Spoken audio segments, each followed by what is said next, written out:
মোরগ মুরগিরে যদি আপনি ডাক দেন, আসার পর যদি আপনি ধান না দেন, গম না দেন, হাসির বিষয় না, যদি না দেন আপনি মিথ্যাবাদী। আবু দাউদ শরীফের 4991 নম্বর হাদিসের বর্ণনা, আব্দুল্লাহ ইবনে আমির রাদিয়াল্লাহু তাআলা আনহুর বর্ণনা, দাআতনি রাসূলুল্লাহ, দাআতনি উম্মি ওয়া রাসূলুল্লাহি ফি বাইতিনা।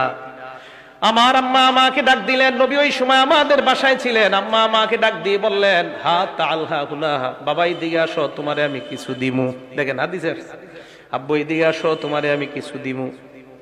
আল্লাহর নবী আম্মাকে বললেন, এই তুমি তারে কি দিতে চাও? ওই মহিলা জবাব দিলেন, উতিহি তামারুন ইয়া রাসূলুল্লাহ, আমি আমার ছেলেটাকে খেজুর দিব। নবীজি বললেন, আসলে খেজুর দিবা তো? জি হুজুর। নবী এবার কি বললেন দেখেন, স্বর্ণাক্ষরে লিখে রাখবেন, সবাই নিজের বিবিদেরকেও গিয়ে বলবেন এই কথাটা। আমা ইন্নাকি লাউলাম তুতিহি শাইআ, তুমি তোমার সন্তানকে ডাকার পর যদি তুমি কিছু না দিতা, কুতিবাত আলাইকি কাযিবা, তোমার নামে আল্লাহর খাতায় একটা মিথ্যা লেখা হয়ে যেত। সত্যি করে বলেন তো, এই অপরাধটা আমাদের দ্বারা হয় না?